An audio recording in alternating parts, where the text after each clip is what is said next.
Quand cela arrivera-t-il et quel sera le signe de ton avènement et de la fin du monde?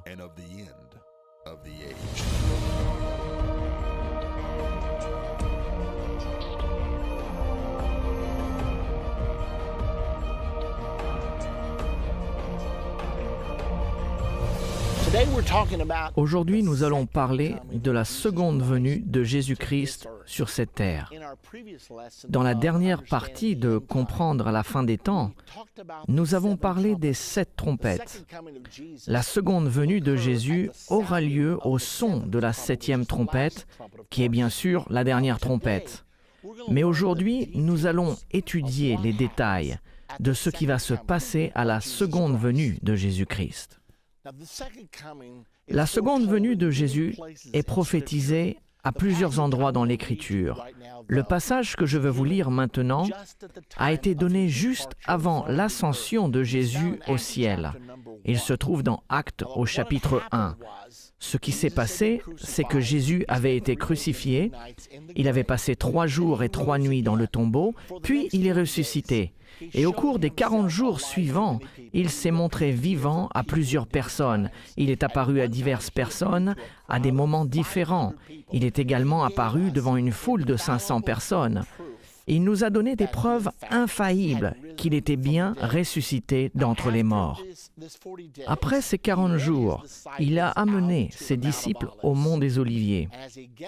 Et une fois rassemblés, il leur donna les dernières instructions.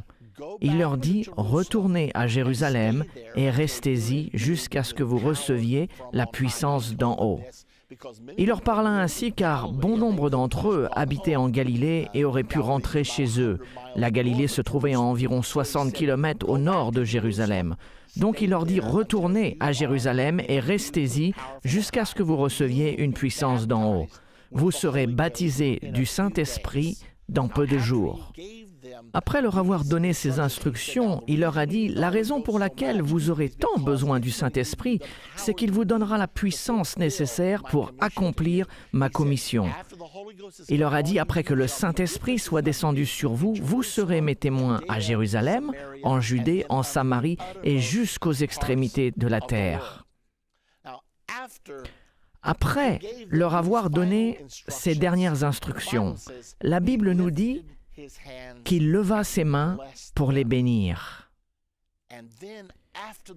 Puis après cette bénédiction, soudainement ses pieds s'élevèrent du sol. Pouvez-vous imaginer la surprise que cela a créée alors qu'ils étaient en train de parler ensemble? Et voilà que ses pieds quittent le sol et ils commencent à s'élever. Ils essayent de comprendre ce qui se passait. Tous les yeux étaient fixés sur Jésus alors qu'il s'élevait.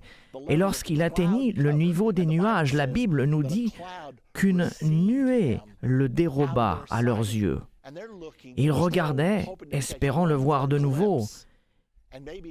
Ils se demandèrent peut-être « reviendra-t-il » alors qu'ils étaient là à fixer le ciel. La Bible dit que 2 hommes vêtus de blanc leur apparurent. C'est dans Actes 1, au verset 9 à 11.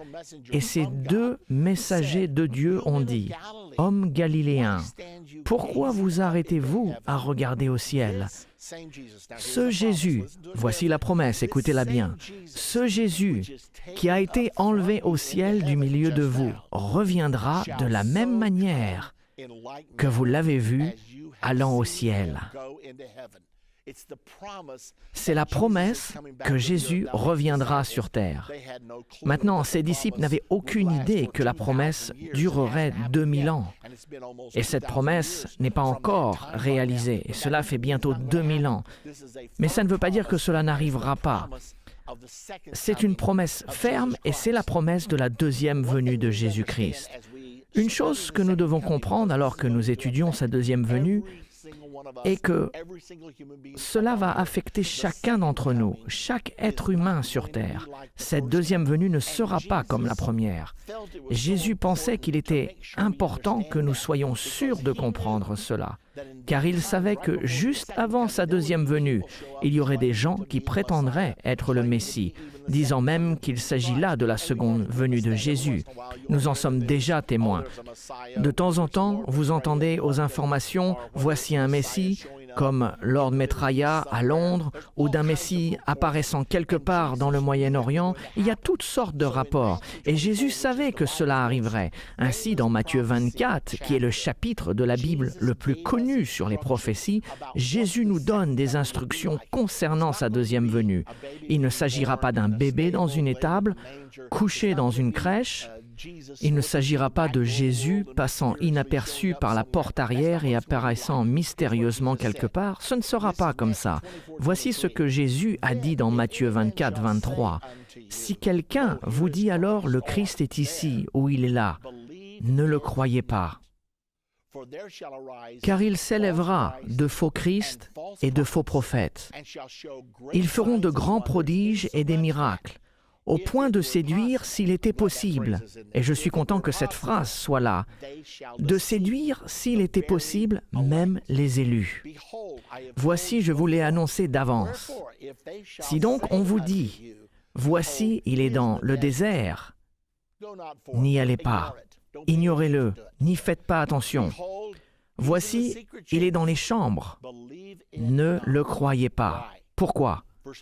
Le verset 27, « Car comme l'éclair part de l'Orient et se montre jusqu'en Occident, ainsi sera l'avènement du Fils de l'homme. » Donc Jésus leur dit de ne pas faire attention à ceux qui disent « Le Messie est ici, le Messie est là-bas ».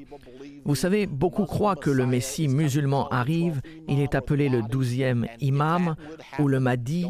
Si cela devait arriver, n'y prêtez aucune attention, car quand je reviendrai, ce sera comme un éclair venant de l'Est jusqu'à l'Ouest. Je viendrai parmi les nuées du ciel. Je viendrai d'une façon spectaculaire. Je ne vais pas revenir à un endroit dans le monde, je me montrerai dans les cieux et tout œil me verra.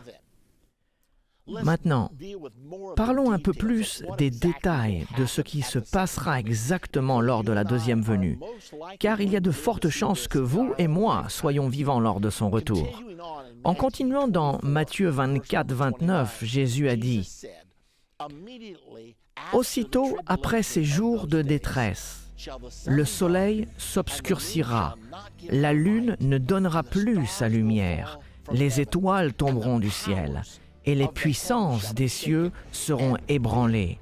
Alors le signe du Fils de l'homme paraîtra dans le ciel.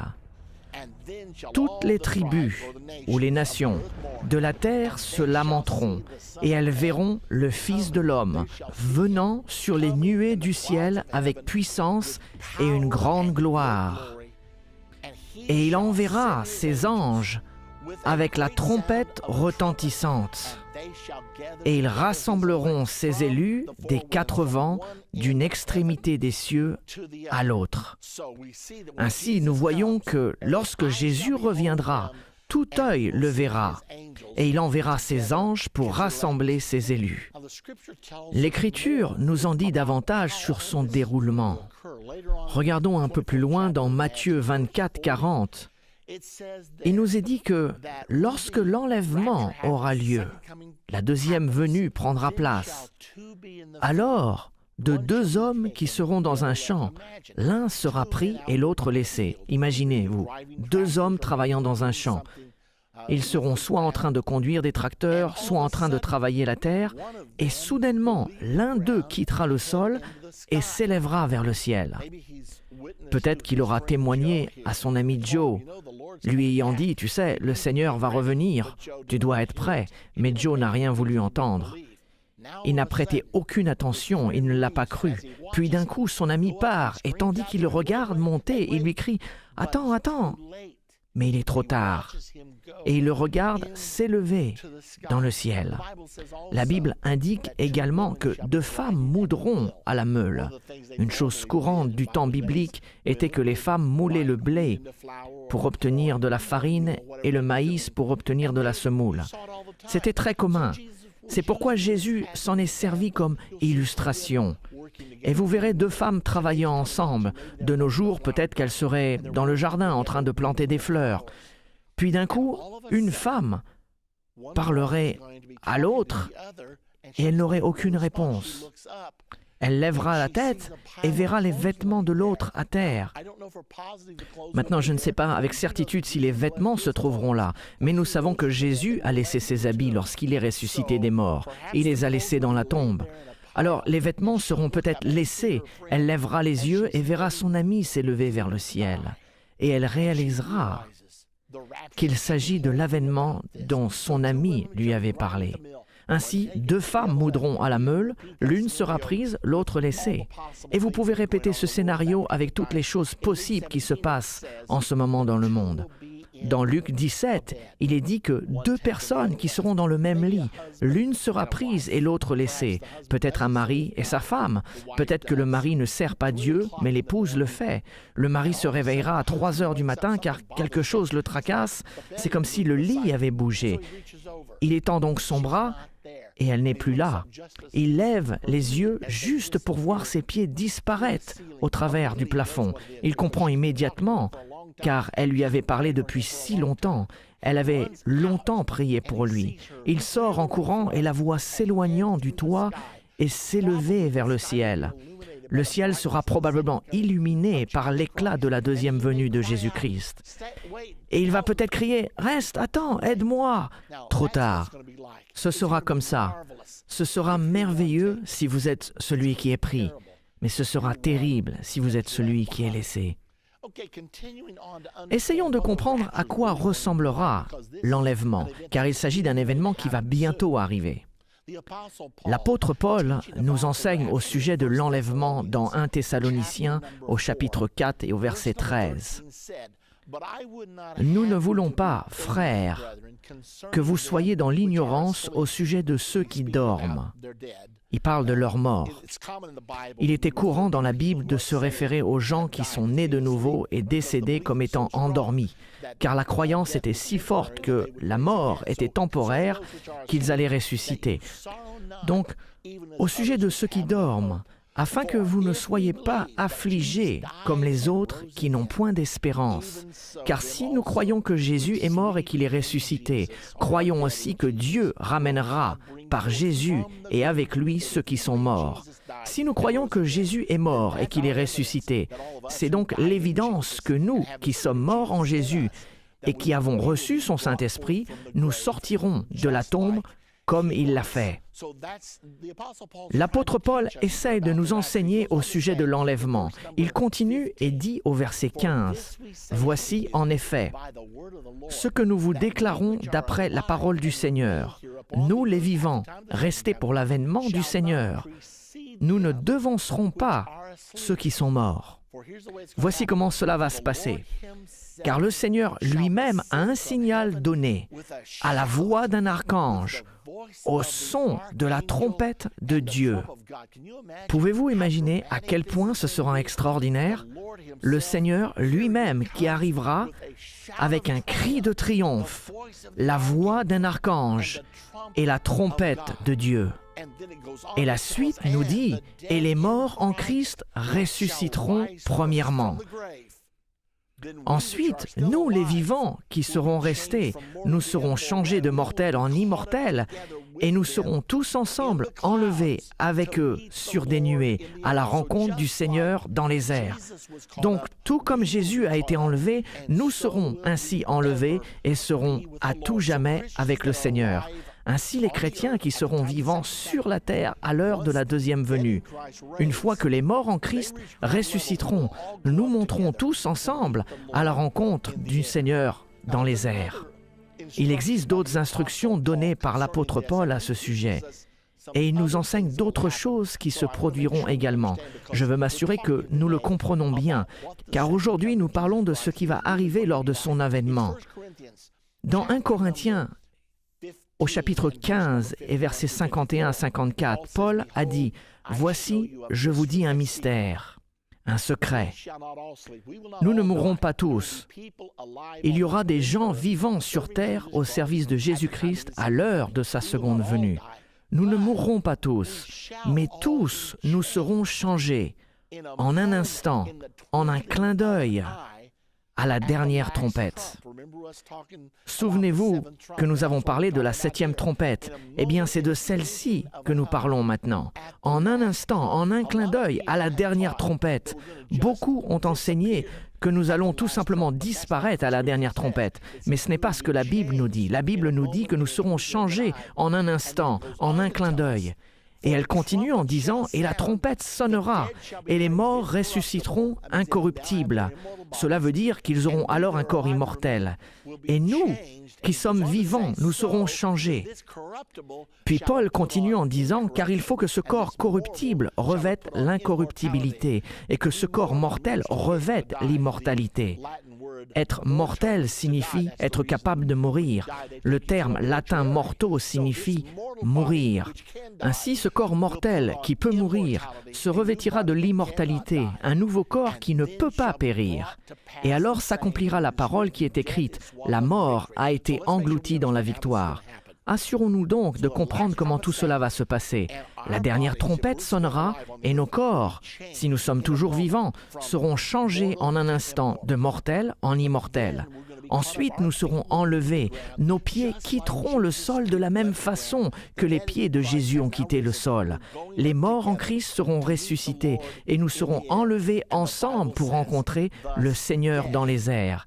Et la Bible nous dit « La mort est engloutie dans la victoire ». Puis elle continue « Ô mort, où est ton aiguillon? Ô mort, où est ta victoire ?»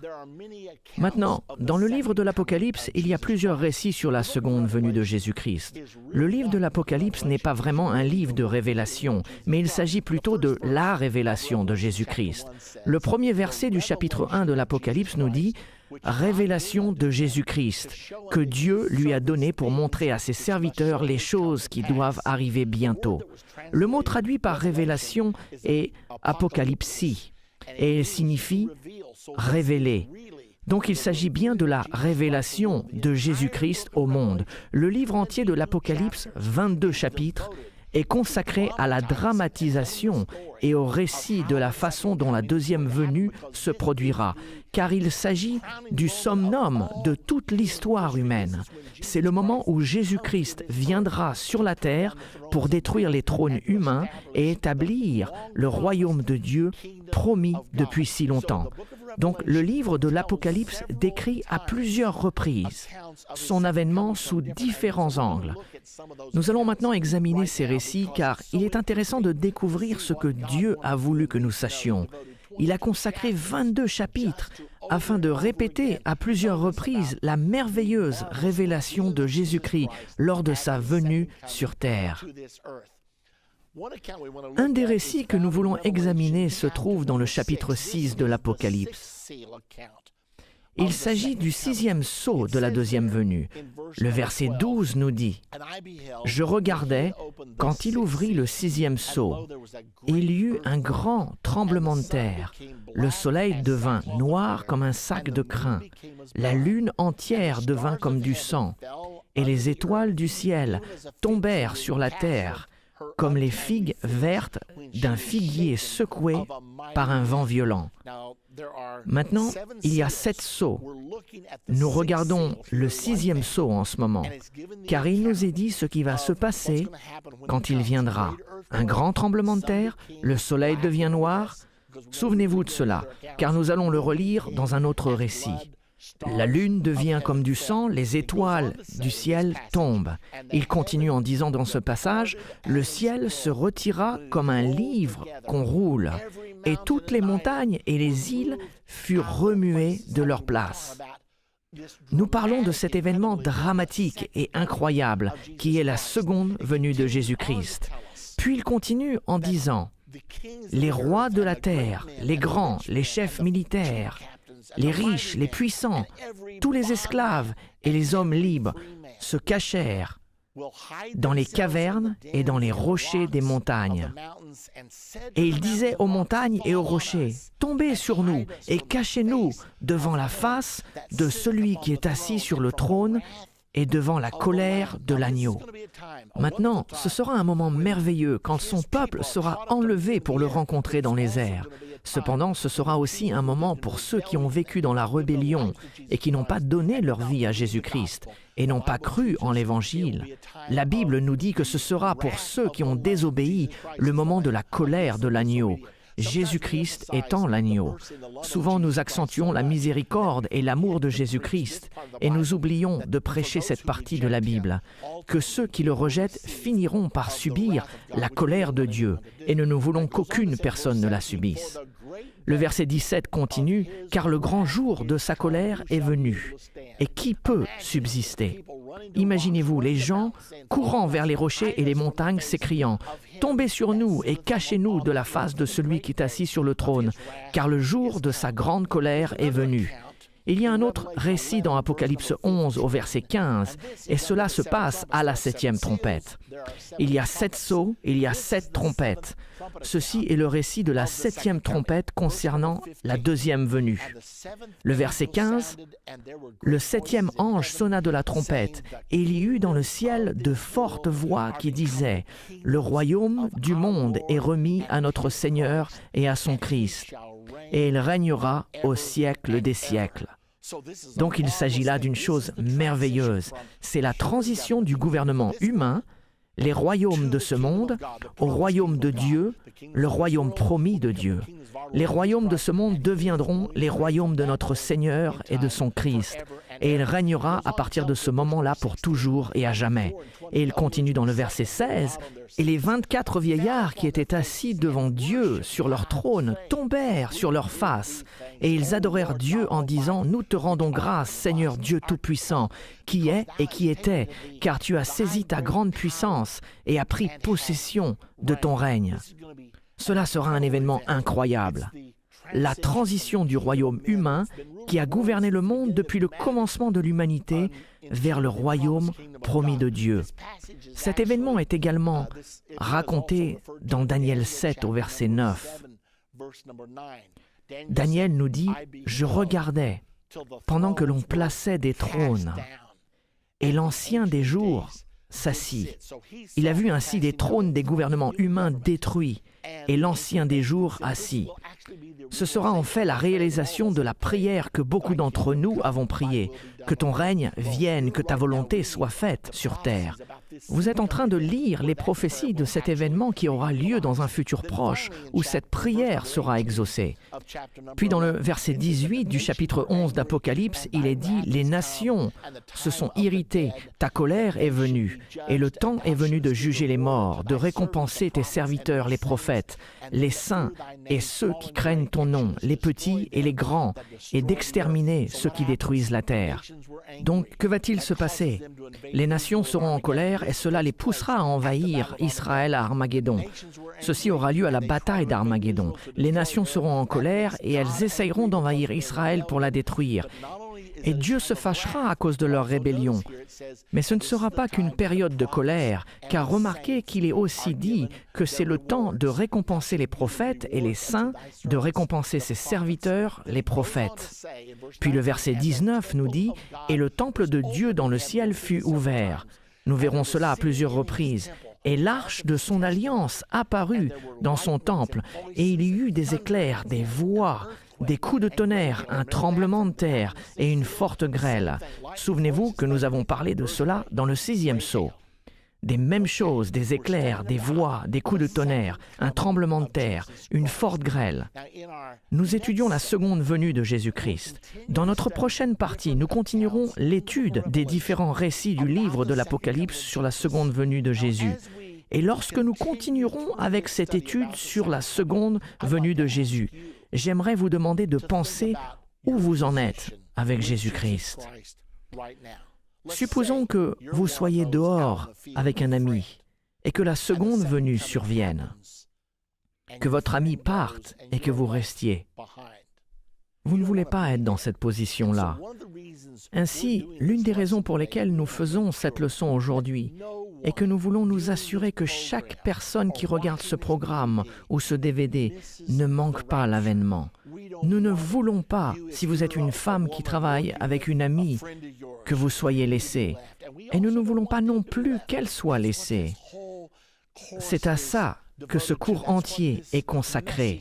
C'est l'objectif du message d'aujourd'hui, car toutes les prophéties indiquent la seconde venue de notre Seigneur et Sauveur Jésus-Christ. La question n'est pas si cela arrivera, car cela va arriver. La seule question est quand? Et est-ce que vous et moi serons prêts? Jésus a dit dans Matthieu 24, « Tenez-vous prêts, car le Fils de l'homme viendra à l'heure où vous n'y penserez pas. » Nous voulons que vous soyez prêts et je veux être prêt. Dans notre dernière partie de la série « Comprendre la fin des temps », nous avons étudié la seconde venue de Jésus-Christ sur cette terre. Nous avons également appris que le livre de l'Apocalypse est le livre qui concerne la révélation de Jésus-Christ. Dans cette partie, nous allons continuer avec les différents récits concernant la seconde venue dans le livre de l'Apocalypse. Nous voulons commencer par examiner les deux moissons. Il y a un récit de ces deux moissons dans l'Apocalypse, mais examinons d'abord ce récit dans Matthieu. Cela nous aidera à comprendre ce que nous allons voir dans Apocalypse. Cela se trouve dans Matthieu 13, au verset 37 à 43. Jésus nous donne une parabole au sujet du blé et de l'ivraie. Il a dit qu'il y avait un certain homme qui avait un champ. Cet homme et ses serviteurs avaient semé dans le champ. Et quand la semence a poussé, ils ont remarqué que l'ivraie était mélangée avec le blé. Les serviteurs s'approchèrent de leur maître et lui dirent « Que s'est-il passé? N'avons-nous pas eu de la bonne semence? As-tu acheté une semence de mauvaise qualité? Pourquoi avons-nous de l'ivraie ?» Et immédiatement, le maître répondit « C'est l'ennemi qui l'a semé. Un de mes ennemis est venu pour détruire ma moisson et a semé de l'ivraie parmi le blé. » Et dans le verset 37, Jésus commence à expliquer la parabole. Quand ils ont demandé à Jésus ce que tout ceci signifiait, il répondit et leur dit, « Celui qui sème la bonne semence est le Fils de l'homme. » Le verset 38, « Le champ, c'est le monde. La bonne semence, ce sont les fils du royaume. L'ivraie, ce sont les fils du malin. » L'ennemi qui l'a semé, c'est le diable. La moisson, c'est la fin du monde. Et les moissonneurs, ce sont les anges. Maintenant, souvenons-nous de ceci. Le semeur qui sème la semence, qui est la parole de Dieu, est Jésus, le Fils de l'homme. Le champ, c'est le monde, c'est là où il sème sa parole. La bonne semence, qui pousse comme le blé, ce sont ceux qui seront sauvés. L'ivraie représente ceux qui rejettent l'Évangile et qui seront perdus. Ce sont les enfants du diable. L'ennemi qui sème l'ivraie est le diable. Et la moisson, c'est la fin de cette ère lors de la seconde venue de Jésus-Christ. Et les moissonneurs, selon Jésus, sont les anges. Maintenant, regardons ce qui va arriver au blé et à l'ivraie.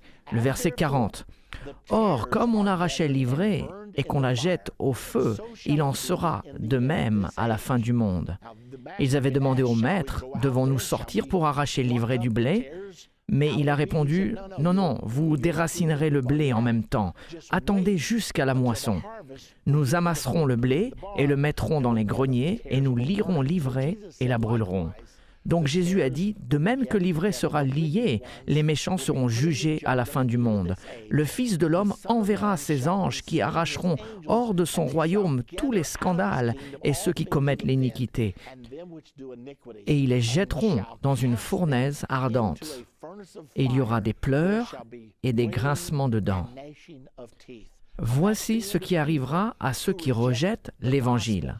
Cependant, dans le verset 43, il nous est dit « Alors les justes resplendiront comme le soleil dans le royaume de leur Père. » Donc lorsque Jésus reviendra, nous qui avons cru en l'Évangile et qui avons été justifiés, nous allons resplendir et nous participerons au royaume de notre Père. Et ensuite, Jésus dit à ses disciples que celui qui a des oreilles pour entendre, entende. Maintenant, l'autre récit des deux moissons est très intéressant et il se trouve dans Apocalypse 14, au verset 14 à 20. Et il nous est dit, « Je regardais, et voici, il y avait une nuée blanche, et sur la nuée était assis quelqu'un qui ressemblait à un fils d'homme. Et nous savons que le fils de l'homme, c'est Jésus. Ayant sur sa tête une couronne d'or, et dans sa main une faucille tranchante. Et un autre ange sortit du temple, criant d'une voix forte à celui qui était assis sur la nuée. « Lance ta faucille et moissonne, car l'heure de moissonner est venue, car la moisson de la terre est mûre. » Celui qui était assis sur la nuée jeta sa faucille sur la terre, et la terre fut moissonnée. Maintenant, la moisson de la terre, c'est le blé. Nous parlons de deux moissons ici. Vous allez voir la deuxième dans un court instant. Donc la moisson de la terre, c'est le blé. Il s'agit de l'enlèvement, le moment où les saints monteront pour rencontrer le Seigneur dans les airs. Examinons maintenant l'autre moisson, au verset 17.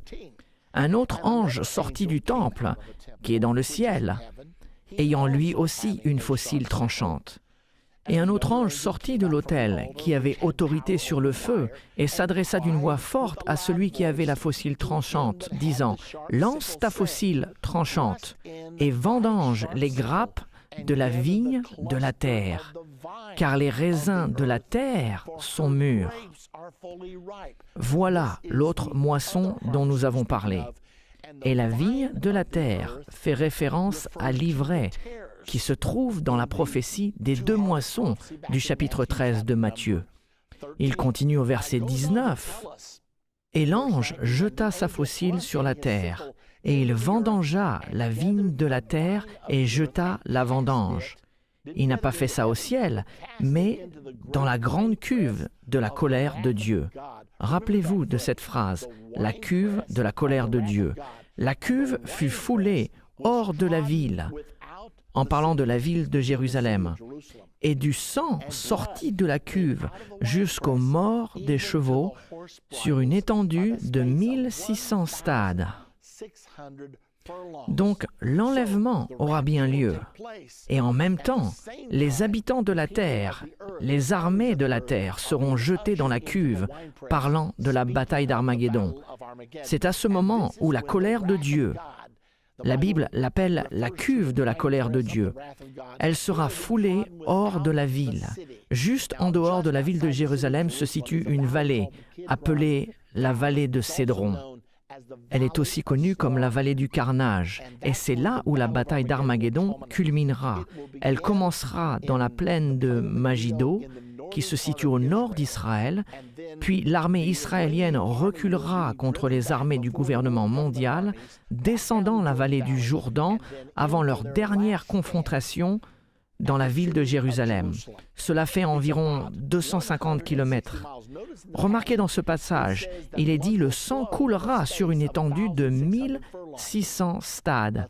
1600 stades font environ 250 kilomètres.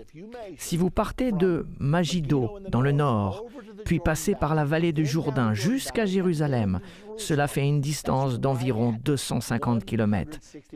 Il s'agit de la prophétie de la bataille d'Armageddon, le moment où Jésus-Christ reviendra sur terre à la bataille d'Armageddon. Maintenant, continuons à examiner ce sujet, car il est dit au verset 6, « Et j'entendis comme une voix d'une foule nombreuse. » Nous sommes donc passés à Apocalypse 19. Nous avons vu les deux moissons. Nous avons vu la moisson du blé et de l'ivraie dans le chapitre 13 de Matthieu, et dans le chapitre 14 d'Apocalypse, nous avons vu un autre récit des deux moissons. Maintenant, nous allons au récit le plus remarquable que nous ayons sur la seconde venue de Jésus-Christ dans Apocalypse 19, au verset 6 à 20. Le verset 6. Et j'entendis comme la voix d'une foule nombreuse, comme un bruit de grosses eaux et comme un bruit de fort tonnerre. Nous revoyons ici ces choses, plusieurs voix, le bruit de grosses eaux, des coups de tonnerre. Nous revoyons ces choses à chaque fois qu'il s'agit d'un récit de la seconde venue. Et ces voix disant « Alléluia » car le Seigneur, notre Dieu Tout-Puissant, est entré dans son règne.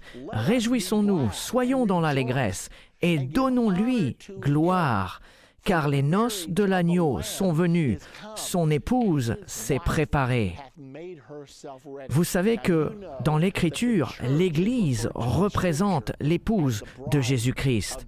Et la Bible enseigne que lorsque Jésus-Christ reviendra, nous serons enlevés pour le rencontrer dans les airs. Et les noces seront consommées, nous serons unis et nous serons avec le Seigneur pour toujours. Et lorsqu'il reviendra pour établir son royaume, afin de régner comme roi des rois, l'Église, son épouse, régnera avec lui en tant que reine des reines. La Bible nous dit que nous gouvernerons et régnerons avec lui comme roi et sacrificateur. C'est dans Apocalypse 5 au verset 10. Ainsi, tout le scénario est dépeint ici. Ce moment merveilleux, les noces de l'agneau et de son épouse qui s'est préparée. Souvenez-vous, il y a la voix d'une grande foule, des coups de tonnerre et l'épouse de l'agneau qui s'est préparée. Continuons avec le verset 8. Et il lui a été donné à l'épouse de se revêtir d'un fin lin, éclatant, pur, car le fin lin, ce sont les œuvres justes des saints. C'est la justice de Jésus qui nous est imputée. Il nous purifie par son sang. Il nous pardonne de toutes nos transgressions afin d'être prêts à devenir son épouse. Et l'ange me dit, « Écris, heureux ceux qui sont appelés au festin des noces de l'agneau. » Nous sommes donc appelés, mais serons-nous choisis pour participer? Aujourd'hui, le message est répandu. Jésus-Christ, ce n'est pas sa volonté que quiconque périsse, mais que tous se repentent. Mais la question est, est-ce que je répondrai à cet appel et ferai le nécessaire pour faire partie de l'épouse de Jésus-Christ? Maintenant, le verset 11 continue. Et c'est Jean qui l'écrit, et il dit « Je vis le ciel ouvert ». Nous avons déjà entendu cela auparavant, n'est-ce pas, dans d'autres récits de la seconde venue. « Et je vis le ciel ouvert, et voici parut un cheval blanc. Celui qui le montait s'appelait Fidèle et Véritable. » Mesdames et messieurs, pouvez-vous imaginer à quel point ce sera spectaculaire? Les cieux vont s'ouvrir, et il sera là, resplendissant, assis sur un cheval blanc. Et il s'appelle Fidèle et Véritable, parlant de Jésus-Christ. Et il juge et combat avec justice. Il viendra pour juger l'iniquité et pour faire la guerre contre ceux qui ont vécu dans la rébellion et qui ont rejeté sa souveraineté en tant que créateur de toutes choses. Ses yeux étaient comme une flamme de feu. Sur sa tête étaient plusieurs diadèmes. Il avait un nom écrit que personne ne connaît si ce n'est lui-même. Alors qu'est-ce que cela veut dire? Que Jésus est fidèle et véritable, qu'il viendra pour juger et combattre les impies à Armageddon. Voici la raison de la bataille d'Armageddon. Je vais vous jeter dans la cuve de la colère de Dieu. Et en même temps, il y a plusieurs diadèmes sur sa tête. Un autre passage nous dit que nous jetterons nos couronnes à ses pieds. Peut-être que cela veut dire que toutes ces couronnes étaient les nôtres, mais que nous ne pensions pas en être dignes et qu'il est celui qui mérite tout. Il y a plusieurs diadèmes sur sa tête. Puis il continue dans le verset 13. Et il était revêtu d'un vêtement teint de sang. Son nom est la parole de Dieu. Pourquoi son nom est-il appelé la parole de Dieu? Car si nous retournons dans Jean 1, au verset 1, il est dit « Au commencement était la parole, et la parole était avec Dieu, et la parole était Dieu. » Puis il continue au verset 14, « Et la parole a été faite chair, et elle a habité parmi nous, pleine de grâce et de vérité. et nous avons contemplé sa gloire, une gloire comme la gloire du Fils unique venu du Père. Ainsi nous voyons que son nom était la parole de Dieu, c'est Dieu manifesté en chair. La parole a été faite chair et a habité parmi nous. Ainsi quand Jésus reviendra, il est normal qu'il soit appelé la parole de Dieu. Apocalypse 19 au verset 14 nous dit « Les armées qui sont dans le ciel le suivaient sur des chevaux blancs revêtus d'un fin lin blanc et pur. » De qui s'agit-il? Ceci fait allusion à nous, l'Église, qui avons été enlevés pour le rencontrer dans les airs.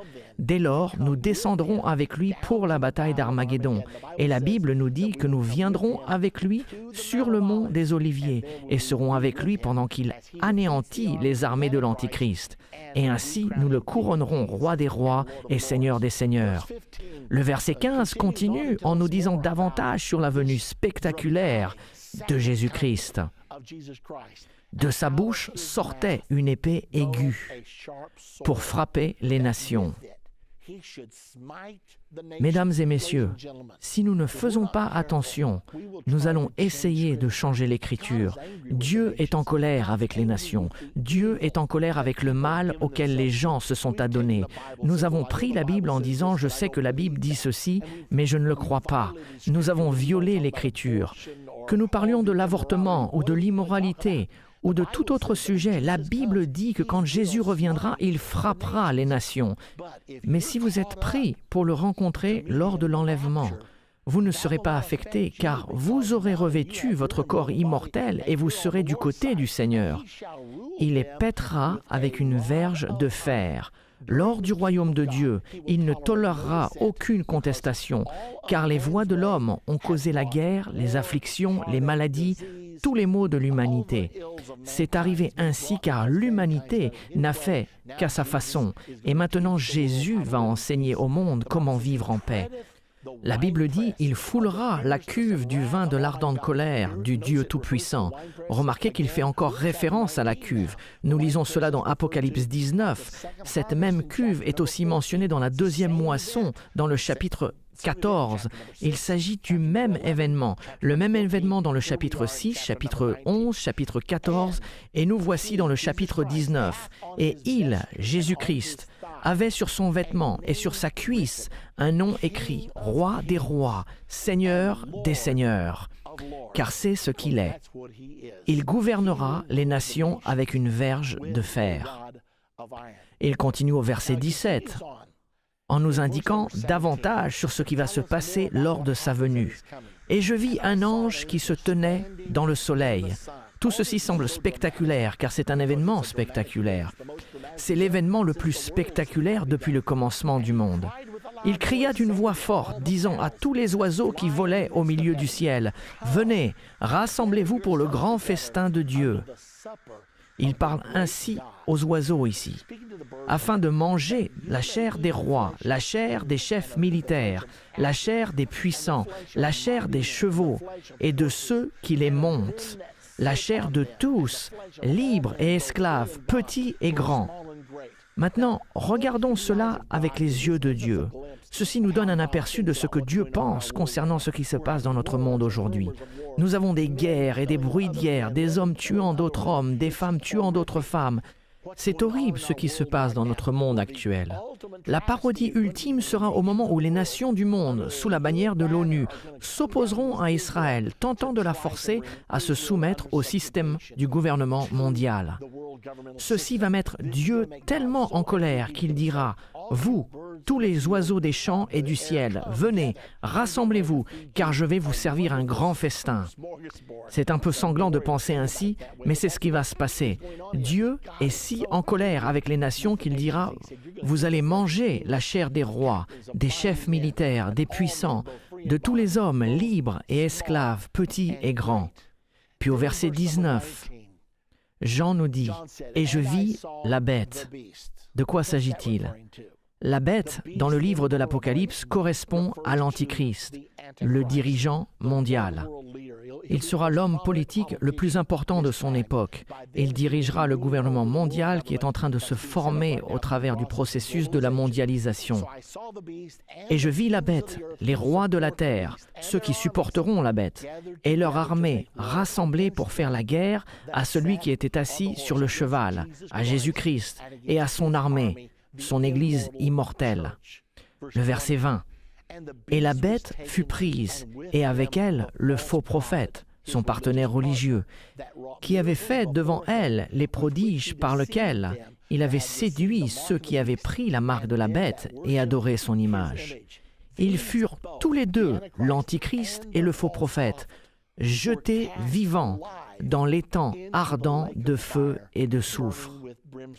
Ainsi, lorsque Jésus reviendra sur terre, il va saisir ces deux principaux dirigeants du système du gouvernement mondial, l'Antichrist et le faux prophète, qui seront au pouvoir à ce moment, et il va les jeter dans l'étang de feu. Maintenant, il ne s'arrête pas là. Nous passons du chapitre 19 au chapitre 20. Cependant, il n'y avait aucun chapitre ou verset dans les manuscrits d'origine. Et remarquez la continuité. Dans le verset 1 du chapitre 20, Jean nous dit « Puis je vis descendre du ciel un ange qui avait la clé de l'abîme et une grande chaîne dans sa main. Et il saisit le dragon, le serpent ancien, qui est le diable et Satan, et il le lia pour 1000 ans. Ainsi, non seulement l'Antichrist et le faux prophète seront jetés dans l'étang de feu, mais Satan lui-même sera lié pendant 1000 ans.